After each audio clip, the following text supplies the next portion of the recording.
next part, I just want to do another Blu-ray section where I'll talk about some movies that I upgraded from DVD. But these will all be Steelbook editions. So it's kind of cool. These are all Canadian Steelbooks that were available, you know, like the last few months or whatever. I got these from Amazon.ca. Okay.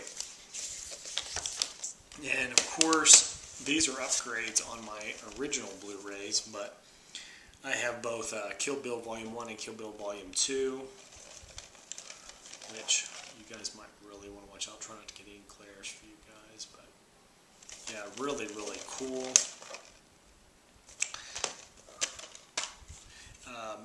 Has decent artwork inside these as far as, you know, it has scenes from the movie with kind of like a goldish background. That was Volume 2. Volume 1, you know, has kind of a similar feel, but, you know, has the bride in there. Didn't see much difference between that and the original Blu-ray other than, you know, just the case itself. Kind of the same goes for this. I got V for Vendetta. I know a lot of people don't like this movie. I really like the book, and that's kind of like a big thing, is if you like Alan Moore's books, you're supposed to hate these movies because he hates them, but I kind of like both. You know, I'm okay with it. But yeah, it's kind of neat. I'll let you look at the back there. Yeah, V for Vendetta, that was an upgrade also. These next ones, I haven't opened them yet, so I'll just leave them sealed for now. I don't know if there's anything spectacular to see, but this is Superman Returns. This one's pretty much an identical upgrade of my original existing Blu-ray. Actually, hold on for a second. I'll go ahead and open this, but I'll skip to, like, you'll come back, the magic of editing. You'll come back and it'll be open. All right, here we go. Okay, this is the Superman Returns, and I thought this was kind of a cool set. Some people don't like Superman Returns, but I thought it was pretty good. And that's what the inside looks like there. Nothing too spectacular there, but I kind of like this back, and then, you know, the front's pretty good. But I'm a big fan of comic book movies. This is the Dark Knight. These get shown a lot. And of course, it's a one-disc version. I actually have I think it's a 3-disc version that has a DVD, a Blu-ray, and like a special features disc or something like that. So this isn't a true upgrade to my Blu-ray. I will probably keep my original Blu-ray, but I think this looks really cool. And then, you know, with the Joker there on the back, Heath Ledger. But it's all about the, you know, the Bat Pod, or whatever they call it, the new Bat Cycle. Batman Begins, which kind of has more of that goldish orange color that was kind of famous for, you know, the way they did the promotions for Batman Begins. The inside of this, I'll just show you kind of what it looks like there. Not anything too spectacular. There's that side there. But I'll take the disc out so you can see. Golly, that's really kind of feels flimsy.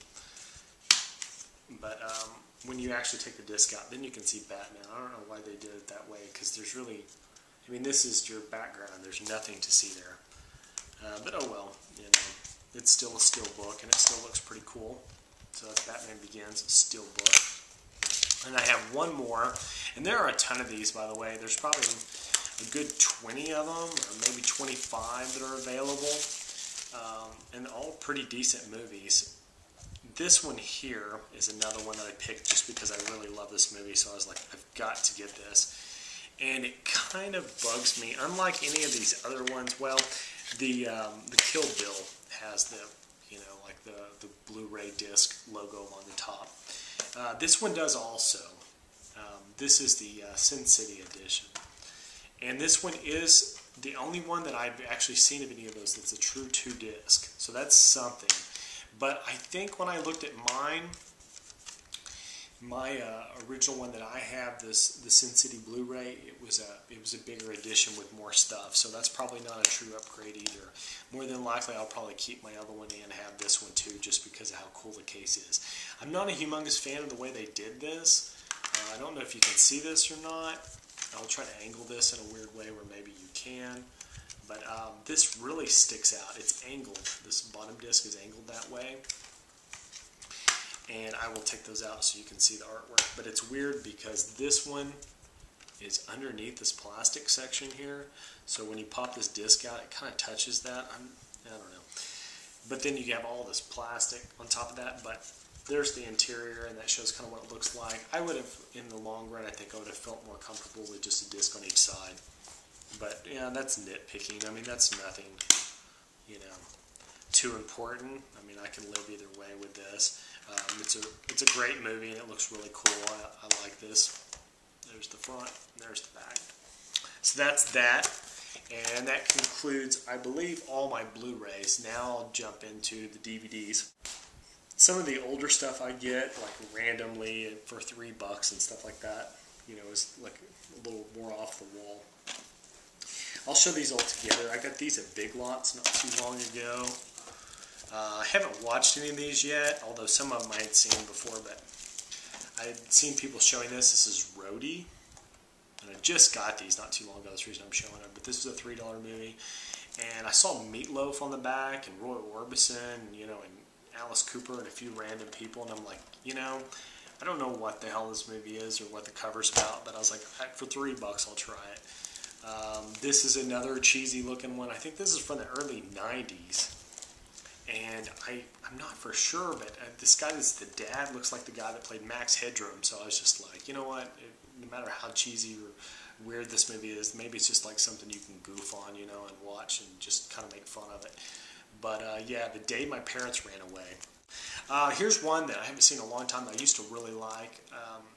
Steve Martin is a great actor, although sometimes I appreciate some of his stuff that I didn't like when I was younger, way later.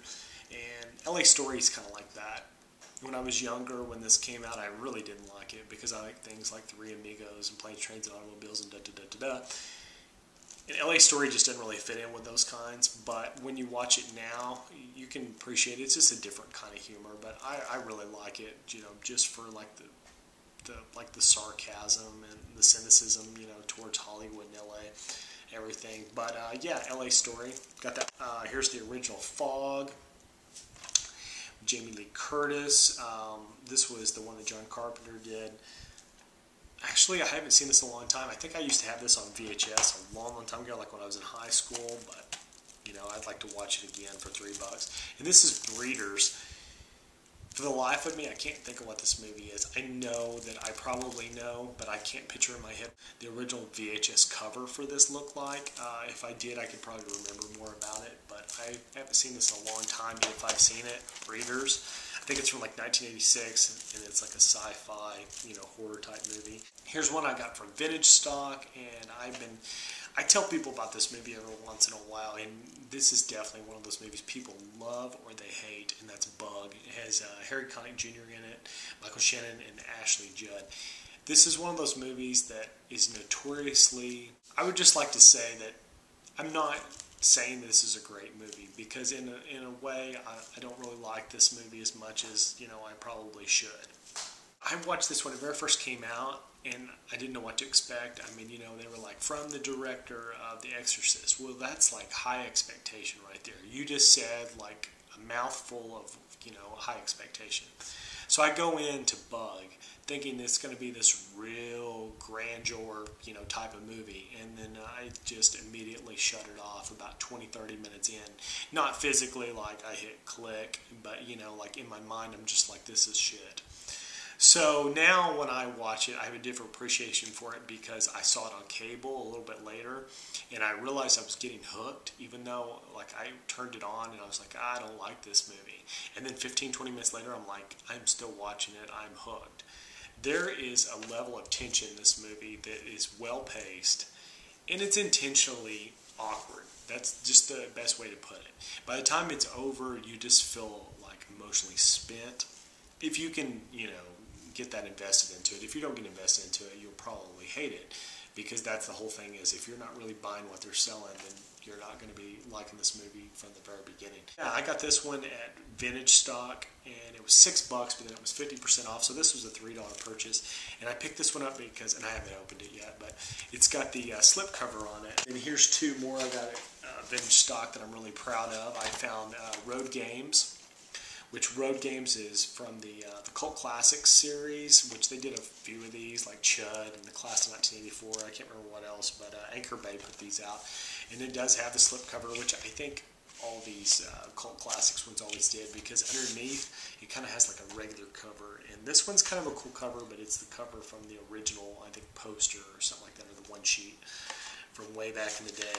I wasn't familiar with this movie at all, and from the very beginning I started watching it, I was like, there's something odd about it, and then I realized, about 20 minutes in, I'm like, what country is what I'm thinking the whole time. I'm like, what country is this supposed to be in? Because the actor they're showing is American, obviously. He's a truck driver, and then nothing's fitting together. Events that seem very foreign. And then later you start realizing that Stacy Keach, he might be American, and Jamie Lee Curtis is in this, and she might be American, but they're actually in Australia.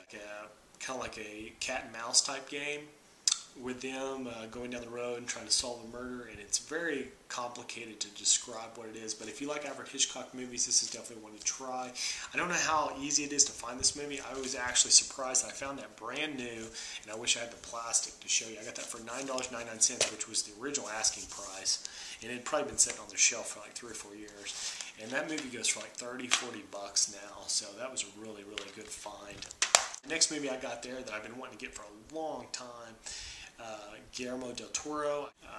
You probably know him for a lot of his other movies, Hellboy or whatever, but this is one of his first movies. This is Kronos, and this is one of those movies that's kind of like, some of it's in English and some of it's in Spanish too. I think technically this was probably made in Mexico, but there's a lot of people speaking English in it, so it's kind of odd, but Kronos is really kind of, it's interesting. This is the Criterion DVD. I really wanted to get the Criterion Blu-ray. It has a great booklet in it. It looks really cool on the inside with that bright red. But this movie is so expensive. This goes for like somewhere like 25 to 30 bucks online, and then the Blu-ray goes like 35 to 40. I was lucky enough to find this for 20. So I said, what the heck, I'm going to get it. But that's a really interesting movie. It's about this, it's like the scarab beetle, this mechanical thing that's like wind up, and it's got these claws and everything, and they found that it allows you to, be immortal, once it kind of gets on your skin or whatever. It's a very odd movie, but at the same time it feels very natural to the kind of movies that he's done since then. This is one that I got that I'd seen before on VHS, Peter Jackson's Meet the Feebles. This has been on my wish list for 100 days. And I say 100 days, it's probably more like 2 or 3 years. It seemed like it had been on there forever, and I had debated buying it over and over again. I finally found it pretty good price, like 10 or 15 bucks, something like that, which is really decent. But Meet the Feebles is really odd. I mean, Peter Jackson used to do a lot of movies kind of like this. If you're familiar with his early work, he was just kind of all over the place, and then it seems like after he did The Fellowship of the Ring, it kind of like really leveled out the kind of movies to expect for him. But before that, it's like, anything was possible. Meet the Feebles, this is kind of like a sick and twisted version of the Muppets, but it's really, really hard to not watch it. You could be offended by it so easily, or grossed out, or freaked out, or it's just very uncomfortable, but at the same time, it's just like, you just want to, say thank you for actually rolling the dice on that one and making a gamble and making a movie so crazy, because it's great to watch, but Peter Jackson will never make a movie like that again, unless he loses his mind, and then he might. Here's a couple of movies I got. I told a few people that I was really getting on a big kick of watching thrillers like by Bette Davis and a few other people, and I'll show you in the next one. This one's Hush Hush Sweet Charlotte. Actually, really interesting movie. I would say you can't go in with a 2011 mentality and expect, everything now. But if you go in expecting I think this is from the 1960s. Most of these movies are like the early 1960s. I'm about to show another one that's from around the same time. If you go into this movie expecting a very early 1960s style movie, you would actually be surprised. This was probably heavily influenced by Psycho that came out in '60.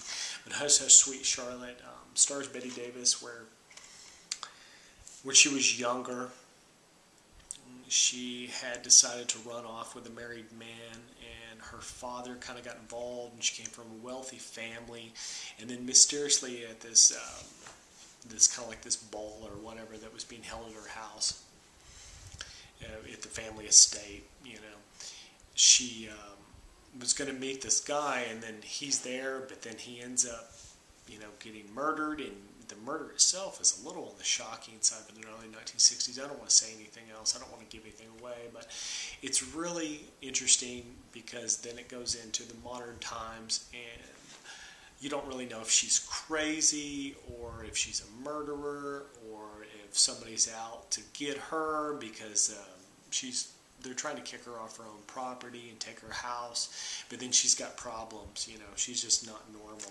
So it's really kind of a good story, but it's not probably for everybody. People that like classic movies should definitely check that out, though. Here's another one I really, really enjoyed. I actually liked it better than Hush Hush Sweet Charlotte, and that's Whatever Happened to Baby Jane. This one is just like this close to being just like a horror classic. This movie is probably not what most people consider horror, although if they tweaked it just in a couple places, it would definitely be horror by today's standards. This one has Bette Davis and Joan Crawford, and I'm a big fan of both of them, and this movie kind of brings the best of both of them together, but it's later in their career. So they're both older, and they're really well-established actors in Hollywood, and it's really shocking to see some of the things they do. But this one, I think, yeah, it's a little bit older than Hush Hush Sweet Charlotte. And this is kind of like what started a whole bunch of movies similar to this that got really kind of popular. And it's got parts of it that are funny, and it's got parts of it that are really weird and twisted.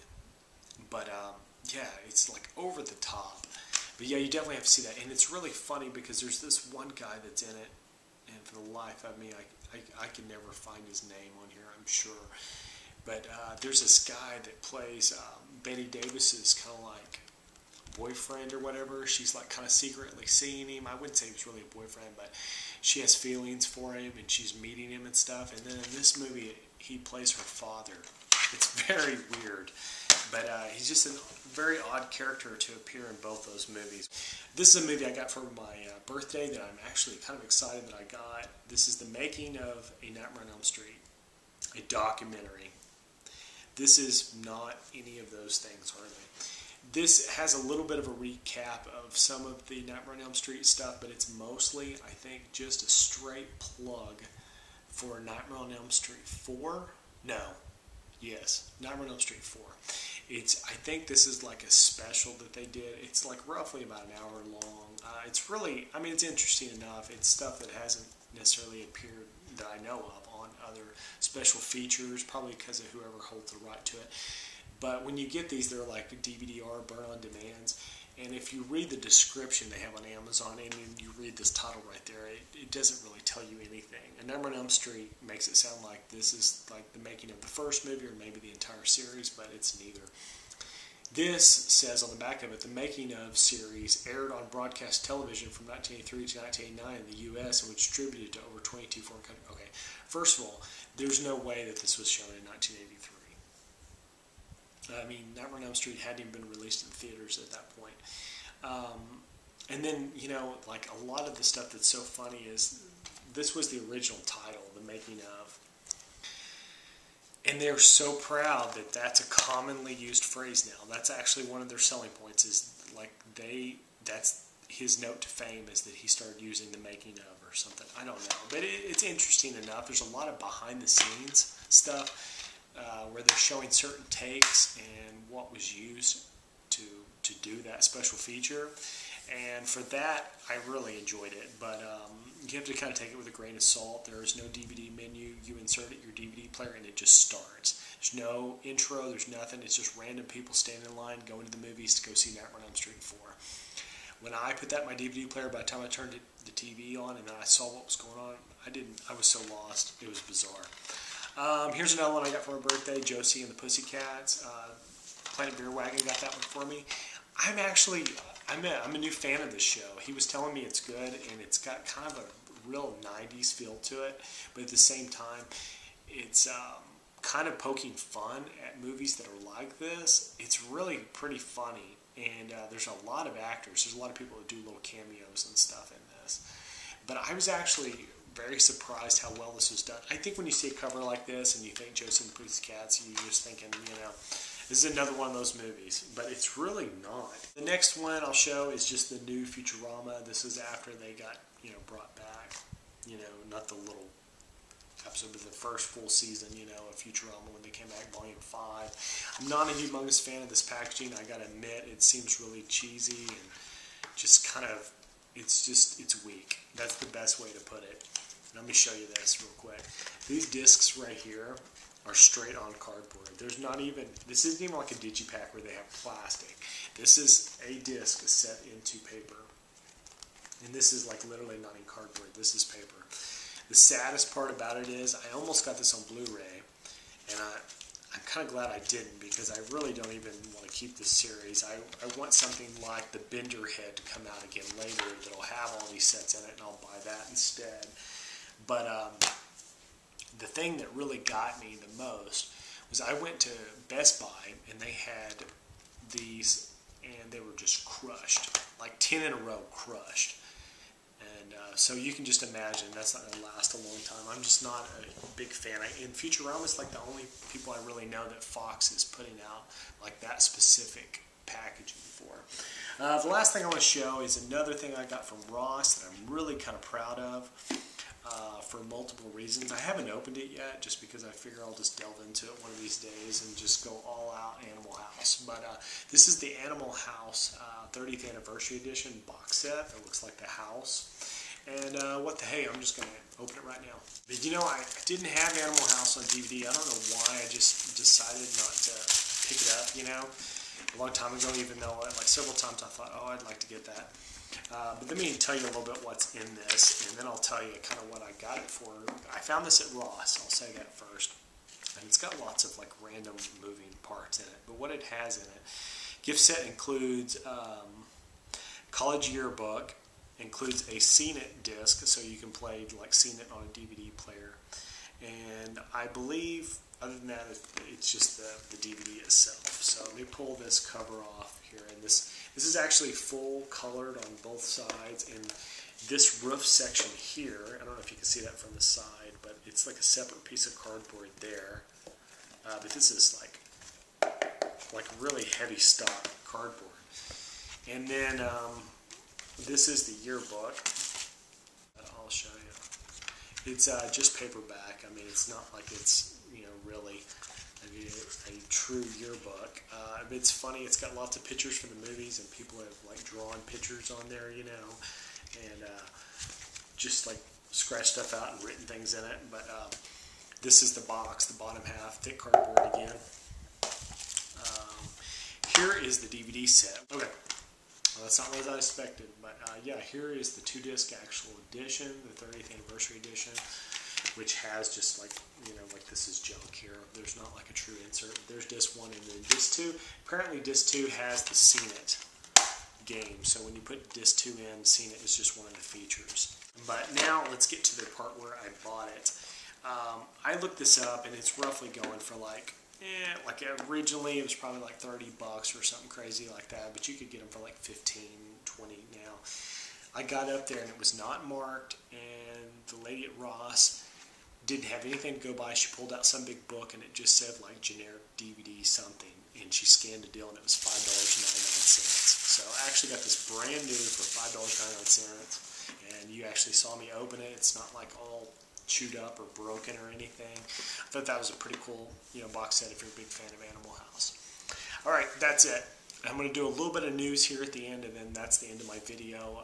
I want to thank everybody for the 400 subs. I just recently figured that out, that there are 400 subscribers now on my channel, so I appreciate that.